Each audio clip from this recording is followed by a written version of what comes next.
अंबिकापुर में ही आपने लाल किला बनाया था। माथा गर्म हो जाता है। आतंकवादियों के मारे जाने पर आंसू बहाती है। कांग्रेस का मैनिफेस्टो पर मुस्लिम लीग की छाप है। अगर दलितों का, आदिवासियों का आरक्षण कट करना पड़े तो करेंगे।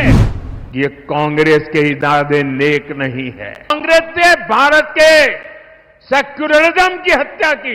कांग्रेस के शाहजादे का कहना है कि ये देश के हर घर, हर अलमारी, हर परिवार की संपत्ति का एक्सरे करेंगे।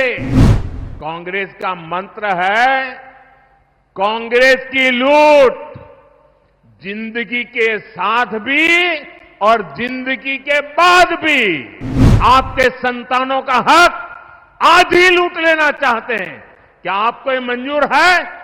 स्पर्श मल्टी स्पेशलिटी हॉस्पिटल अब गैस्ट्रोएंटेरोलॉजी की सुविधा के साथ आपकी सेवा में, साथ ही दे रहा है एम्बुलेंस के लिए टोल फ्री नंबर की सुविधा 180030911616।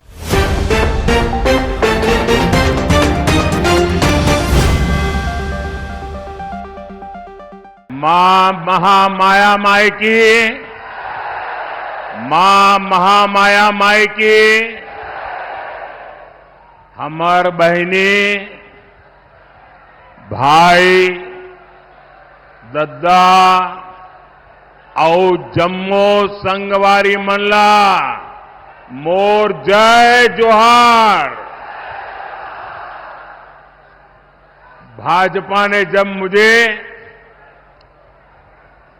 प्रधानमंत्री पद का उम्मीदवार बनाया था, तब अंबिकापुर में ही आपने लाल किला बनाया था।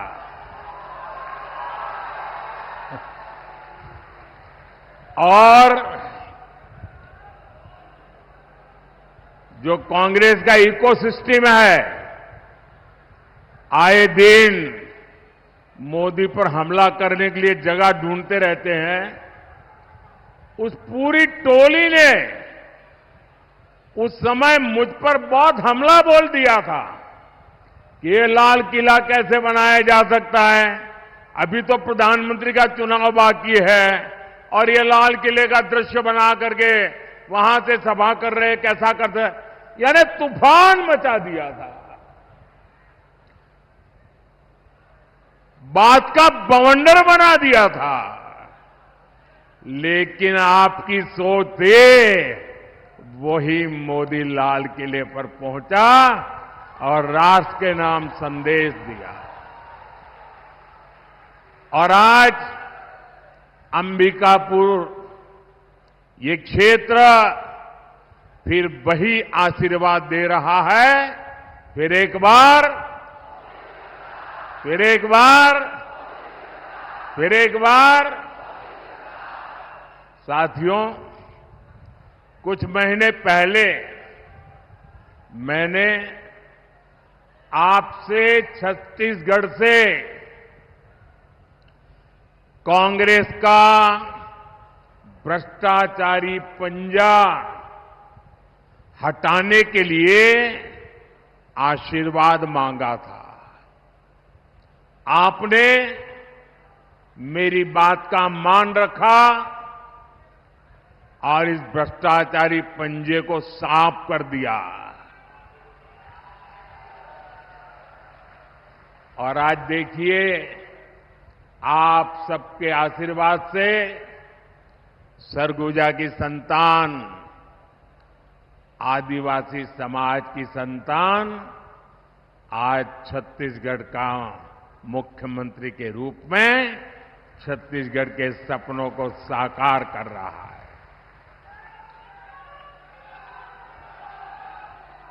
और मेरे अनन्य साथी भाई विष्णु जी विकास के लिए बहुत तेजी से काम कर रहे हैं। आप देखिए, अभी कोई ज्यादा समय नहीं हुआ है, बहुत कम समय हुआ है, लेकिन इन्होंने इतने कम समय में रॉकेट की गति से सरकार चलाई है। धान किसानों को दी गारंटी, पूरी कर दी। अब तेंदुपत्ता संग्राहकों को भी ज्यादा पैसा मिल रहा है। तेंदुपत्ता खरीद भी तेजी से हो रही है। यहां की माताओं बहनों को महतारी वंदन योजना से भी लाभ हुआ है। छत्तीसगढ़ में जिस तरह कांग्रेस के घोटालेबाजों पर एक्शन हो रहा है, ये पूरा देश देख रहा है। साथियों, मैं आज आपसे विकसित भारत, विकसित छत्तीसगढ़ के लिए आशीर्वाद मांगने के लिए आया हूं।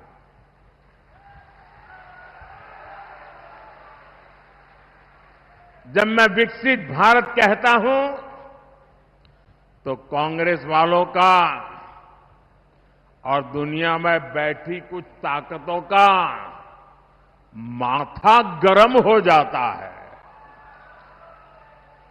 अगर भारत शक्तिशाली हो गया तो कुछ ताकतों का खेल ही बिगड़ जाएगा। आज अगर भारत आत्मनिर्भर बन गया तो कुछ ताकतों की दुकान बंद हो जाएगी। इसलिए वो भारत में कांग्रेस और इंडी गठबंधन की कमजोर सरकार चाहते हैं। ऐसी कांग्रेस सरकार जो आपस में लड़ती रहे, जो घोटाले करती रहे। साथियों, कांग्रेस का इतिहास सत्ता के लालच में देश को तबाह करने का रहा है। देश में आतंकवाद फैला, किसके कारण फैला? किसके कारण फैला? किसके कारण फैला? किसके कारण फैला? देश में नक्सलवाद बढ़ा, किसके कारण बढ़ा? किसके कारण बढ़ा? साथियों, कांग्रेस का कुशासन और लापरवाही यही कारण है कि देश बर्बाद होता गया। आज भाजपा सरकार आतंकवाद और नक्सलवाद के विरुद्ध कड़ी कार्रवाई कर रही है, लेकिन कांग्रेस क्या कर रही है? कांग्रेस हिंसा फैलाने वालों का समर्थन कर रही है। इतना ही नहीं, जो लोग निर्दोषों को मारते हैं, लोगों का जीना हराम कर देते हैं, पुलिस पर हमला करते हैं, सुरक्षा बलों पर हमला करते हैं, अगर वो मारे जाएं तो एक कांग्रेस वाले उनको शहीद कहते हैं। जब आप ऐसे लोगों को शहीद कहते हो ना, तो इस देश के शहीदों का, वीरों का अपमान करते हो। इसी कांग्रेस की सबसे बड़ी नेता आतंकवादियों के मारे जाने पर आंसू बहाती है। ऐसी ही करतूतों के कारण कांग्रेस देश का भरोसा खो चुकी है। भाइयों और बहनों, आज जब मैं सरगुजा आया हूं तो कांग्रेस की मुस्लिम लीगी सोच को देश के सामने रखना चाहता हूं। और जब उनका मैनिफेस्टो आया, उसी दिन मैंने कह दिया था, आज नहीं कह रहा हूं, उसी दिन कहा था कि कांग्रेस का मैनिफेस्टो पर मुस्लिम लीग की छाप है। साथियों, जब संविधान बन रहा था काफी चर्चा विचारणा के बाद देश के सभी बुद्धिमान लोगों के चिंतन मनन के बाद बाबा साहब आंबेडकर के नेतृत्व में ये तय किया गया था कि भारत में धर्म के आधार पर आरक्षण नहीं होगा। आरक्षण होगा तो मेरे दलित भाई बहनों के लिए होगा, मेरे आदिवासी भाई बहनों के लिए होगा, लेकिन धर्म के नाम पर आरक्षण नहीं होगा।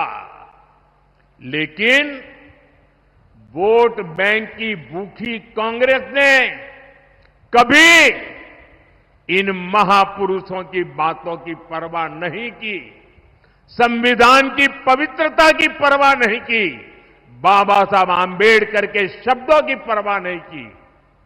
कांग्रेस ने बरसों पहले आंध्र प्रदेश में धर्म के आधार पर आरक्षण देने का प्रयास किया था।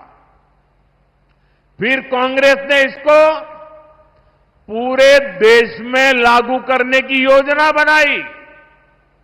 इन लोगों ने धर्म के आधार पर 15% आरक्षण की बात कही और ये भी कहा कि एससी, एसटी, ओबीसी का जो कोटा है उसी में से कम करके, उसी में से चुरा करके ये धर्म के आधार पर कुछ लोगों को आरक्षण दिया जाए। 2009 के अपने घोषणा पत्र में कांग्रेस ने यही इरादा भी जताया। 2014 के कांग्रेस के घोषणा पत्र में भी इन्होंने साफ साफ कहा था कि वो इस मामले को कभी भी छोड़ेंगे नहीं। मतलब धर्म के आधार पर आरक्षण देंगे, अगर दलितों का, आदिवासियों का आरक्षण कट करना पड़े तो करेंगे। कई साल पहले कांग्रेस ने कर्नाटका में धर्म के आधार पर आरक्षण लागू भी कर दिया था। जब वहां बीजेपी सरकार आई तो हमने संविधान के विरुद्ध, बाबा साहब आंबेडकर की भावना के विरुद्ध कांग्रेस ने जो निर्णय किया था उसको उखाड़ करके फेंक दिया और दलितों को, आदिवासियों को, पिछड़ों को उनका अधिकार वापस दिया। लेकिन कर्नाटक की कांग्रेस सरकार, उसने और एक पाप किया। मुस्लिम समुदाय में जितनी भी जातियां हैं सबको उन्होंने ओबीसी कोटा में डाल दिया और ओबीसी बना दिया। यानी जो हमारे देश के ओबीसी समाज को लाभ मिलता था उसका बड़ा हिस्सा कट गया और वो भी वहां चला गया। यानी कांग्रेस ने सामाजिक न्याय का अपमान किया, सामाजिक न्याय की हत्या की। कांग्रेस ने भारत के सेक्युलरिज्म की हत्या की। कर्नाटका अपना यही मॉडल ये कांग्रेस पूरे देश में लागू करना चाहती है। कांग्रेस संविधान बदलकर एससी, एसटी, ओबीसी का हक अपने वोट बैंक को देना चाहती है। भाई और बहनों, ये सिर्फ आपके आरक्षण को ही लूटना नहीं चाहते, उनके तो और बहुत कारनामे हैं। और इसलिए मेरे आदिवासी भाई बहनों को कहना चाहता हूं, मेरे दलित भाई बहनों को कहना चाहता हूं, मैं ओबीसी के भाई बहनों को कहना चाहता हूं कि ये कांग्रेस के इरादे नेक नहीं है, संविधान के अनुरूप नहीं है, सामाजिक न्याय के अनुरूप नहीं है, भारत की बिन सांप्रदायिकता के अनुरूप नहीं है। अगर आपके आरक्षण की कोई रक्षा कर सकता है तो सिर्फ और सिर्फ भारतीय जनता पार्टी कर सकती है। और इसलिए आप भारतीय जनता पार्टी को भारी समर्थन दीजिए ताकि कांग्रेस की एक न चले, किसी राज्य में भी वो कोई हरकत न कर सके, इतनी ताकत आप मुझे दीजिए ताकि मैं आपकी रक्षा कर सकूं। साथियों, कांग्रेस की नजर सिर्फ आपके आरक्षण पर ही ऐसा नहीं है। कांग्रेस की नजर आपकी कमाई पर, आपके मकान, दुकान, खेत, खलिहान पर भी है। कांग्रेस के शाहजादे का कहना है कि ये देश के हर घर, हर अलमारी, हर परिवार की संपत्ति का एक्सरे करेंगे। हमारी माताओं बहनों के पास जो थोड़ा बहुत स्त्री धन होता है, गहने जेवर होते हैं, कांग्रेस उनकी भी जांच कराएगी। यहां सरगुजा में तो हमारी आदिवासी बहनें चंदबा पहनती है, हंसूली पहनती है, हमारी बहनें मंगलसूत्र पहनती हैं। कांग्रेस ये सब आपसे छीनकर वो कहते हैं हम इक्वली डिस्ट्रीब्यूट कर देंगे। अब आपको मालूम है ना वो किसको देंगे? मालूम है ना किसको देंगे? आपसे लूट करके किसको देंगे मालूम है ना?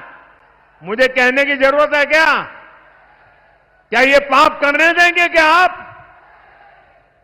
और कहती है कांग्रेस सत्ता में आने के बाद ही वो एक के बाद ऐसे क्रांतिकारी कदम उठाएगी।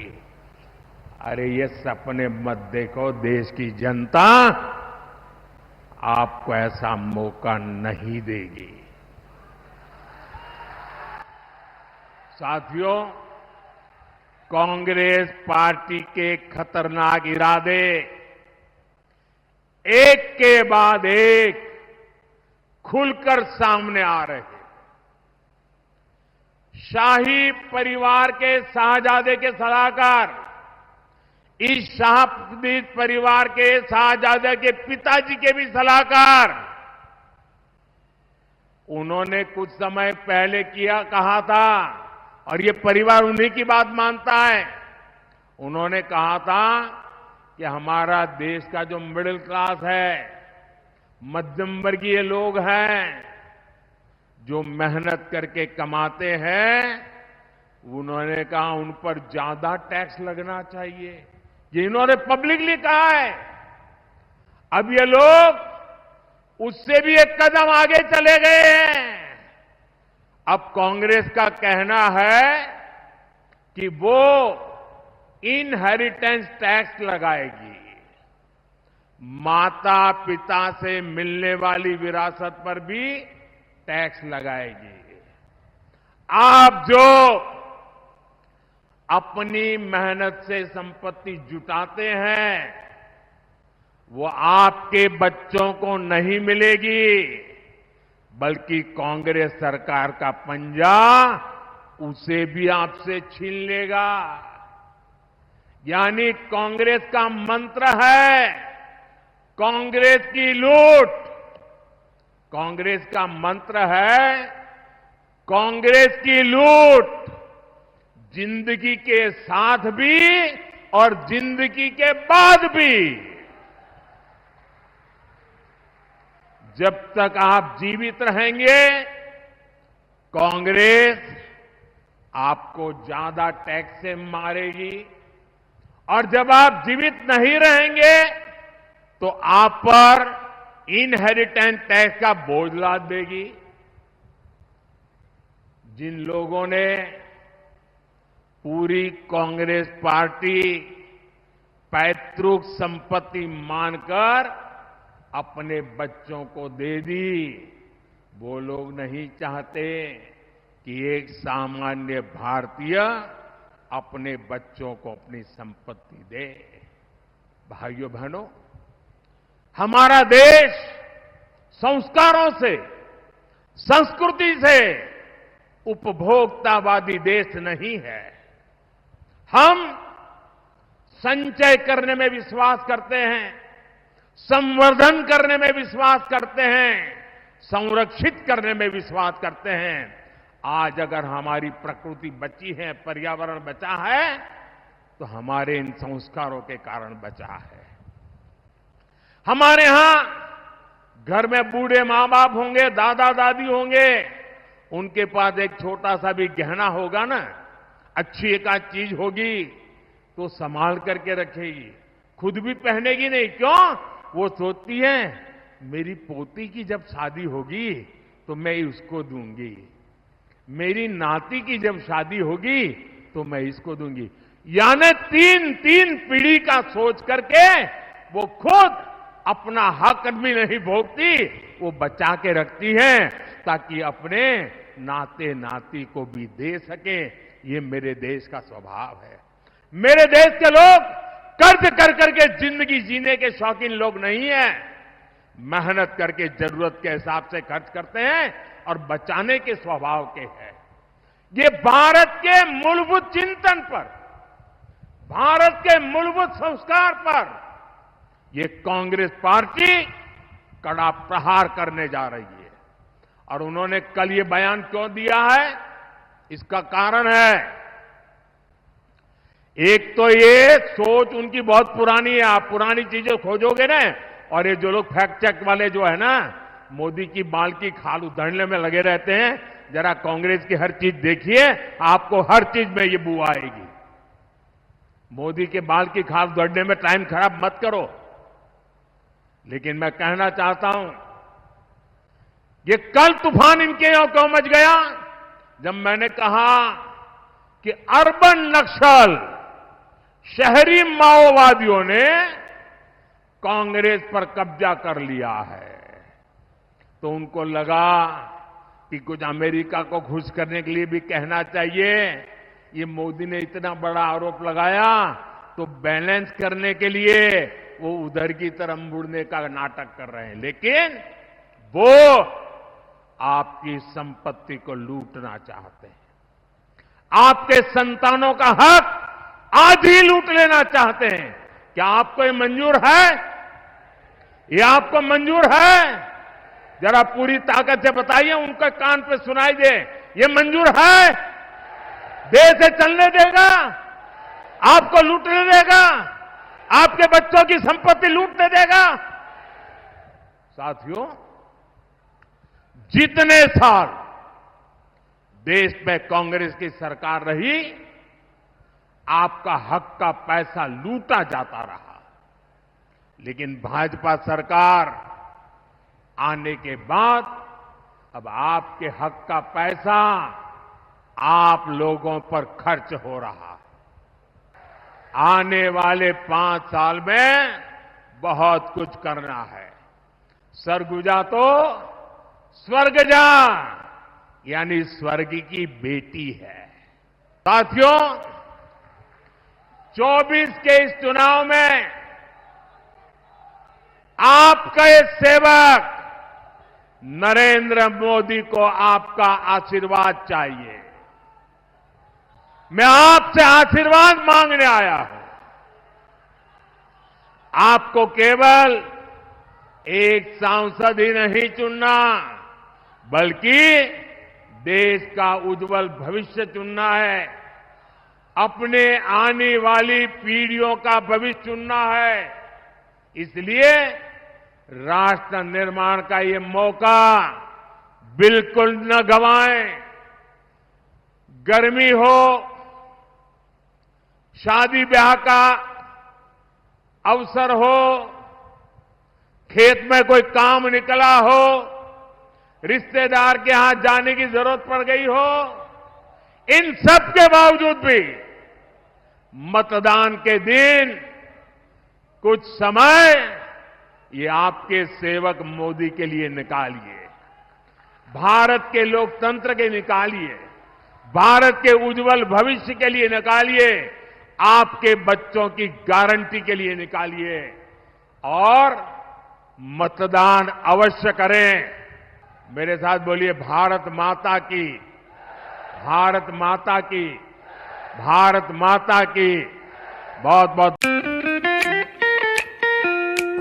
खुश है तो फिर खुशी मना ले, छोटा बड़ा केक मंगा ले, संगम में मिलता है बढ़िया केक, संगम में मिलता है बढ़िया केक। तीरंदाज